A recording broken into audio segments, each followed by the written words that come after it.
Let's be honest for a moment, not polite, not filtered, not what sounds good at dinner parties, but what actually plays out behind closed doors and inside attraction. Most men are not failing at dating because they lack money, looks, or effort. They're failing because they're clinging to a fantasy about what women should want instead of understanding what they actually respond to. You've been taught to impress, to perform, to prove your worth, yet the more you try to be chosen, the more invisible you become. Attraction doesn't work on logic, fairness, or moral approval. It works on desire, polarity. And here's the uncomfortable truth most men refuse: to look at. Women don't fall in love first. They feel lust first. Not cheap lust, not reckless desire, but that deep, magnetic pull that makes logic quiet.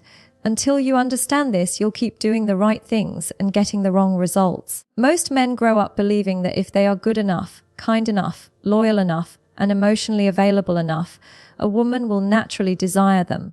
But attraction doesn't work like a reward system where good behavior earns passion. Desire is instinctive before it is emotional, physical before it is verbal, and unconscious long before it becomes intentional. Women don't sit down and decide who to feel drawn to. Their bodies respond first, their emotions follow, and only later does their mind justify the connection. When men ignore this order, they put emotional investment where there is no spark and then feel confused when effort isn't returned. Lust is not the opposite of love, it is the doorway to it, because without desire, connection remains polite, safe, and forgettable. Research in evolutionary psychology shows that attraction is driven by cues of confidence, presence, grounded masculinity, and emotional stability, not by over-explaining intentions or proving devotion too early. This is why men who say less but carry certainty often create more impact than men who say everything but carry need. When a woman feels desire, her curiosity activates, her imagination turns on, and emotional bonding becomes possible. But when a man skips this step and jumps straight into emotional availability, he unintentionally positions himself as safe but non-exciting, and safety without desire creates friendship, not romance. Lust doesn't mean disrespect or objectification, it means polarity, the tension between masculine and feminine energy that creates charge. Women are drawn to men who are comfortable with their desire instead of apologizing for it, men who don't seek permission to exist, men who are grounded in who they are, whether they are chosen or not. Studies on attraction consistently show that emotional self-sufficiency increases perceived desirability because it signals abundance rather than desperation. When a man's happiness depends on a woman's approval, desire collapses, but when his life feels full, his presence feels inviting. This is why men who stop chasing often become more attractive, not because they play games, but because they stop leaking need. Lust is the body's way of saying, pay attention, and without it, love has no momentum. Men who reject this truth often label lust as shallow because it challenges their belief that effort should be enough. But attraction is not a moral system, it's a biological response. When you understand that desire comes first, you stop trying to convince and start embodying. You focus less on saying the right thing and more on becoming the kind of man whose presence speaks before his mouth does, whose calm creates intrigue, whose confidence feels steady rather than loud, whose boundaries make him respected, and whose masculinity feels safe enough to be desired, powerful enough to be felt, and grounded enough to invite connection without asking for it. Most men are taught that being nice is the safest way to be loved, but niceness without polarity slowly erases attraction. Being agreeable, available, and endlessly accommodating may feel respectful, yet it often communicates something very different beneath the surface: fear of loss, fear of disapproval, fear of standing firm, and women can feel that instantly. Attraction responds to emotional contrast, to the presence of someone who has edges, direction, and a clear internal compass. When a man removes all tension to avoid discomfort, he also removes the spark that makes a woman lean in. Think about this for a moment. Have you ever noticed how the more you try to be perfect, the more invisible you become? Stay with me, because this is where most men get it wrong. Polarity is not dominance or control. It's the ability to hold your ground without aggression and stay calm without collapsing. Research in relationship psychology shows that people are more attracted to partners who express clear preferences and boundaries, because clarity creates safety while indecision creates emotional fatigue. A man who says yes to everything eventually feels like someone who stands for nothing. And here's the part no one tells you: women don't test men to be cruel. They test to see if he is solid.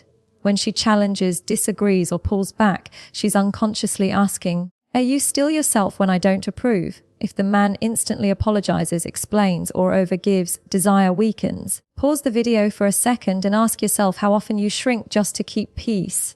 Niceness becomes unattractive when it is rooted in approval, seeking rather than genuine kindness. There is a big difference between being kind and being compliant. Kindness is a choice, compliance is a fear response. Studies on attraction dynamics show that emotional independence increases perceived value because it signals strength and self-trust. This is why men who can disagree calmly, tease lightly, and hold eye contact without needing validation often feel more exciting. And before you resist this, understand this is not about being rude or distant. It's about allowing space for emotional tension to exist without rushing to fix it. Attraction lives in that space. If you're still watching, this is the moment that can change how women respond to you. Polarity is created when masculine energy leads with direction and feminine energy responds with emotion. But when a man over-explains, over-texts, and over-accommodates, he flips that dynamic. The woman starts leading emotionally and desire fades quietly. Pay attention to how often you give up your plans, your opinions, your rhythm just to be liked. That habit trains her nervous system to relax into friendship, not passion. The truth is, women don't want a man who agrees with them. They want a man who can meet them. And meeting someone requires presence, boundaries, and the courage to let attraction build naturally instead of forcing connection through niceness. Most men believe attraction is built through the right words, the perfect text, the clever line, or the emotional confession delivered at the right moment, but what truly creates desire happens long before a sentence is finished. Masculine presence is felt, not explained. It lives in how you enter a room, how slowly you move, how comfortable you are with silence, and how little you rush to prove yourself. Women don't fall for speeches. They respond to nervous system cues. If your energy is scattered, anxious, or approval seeking, no amount of charm will override that. Stay with me here, because this is the shift that separates men who are remembered from men who are forgotten. Studies in social psychology show that people subconsciously mirror the emotional state of those around them, meaning if you are grounded and calm, the woman begins to feel grounded around you too. This is why a man who speaks less but listens deeply often feels more magnetic than one who fills every pause. Presence creates safety, and safety allows desire to surface.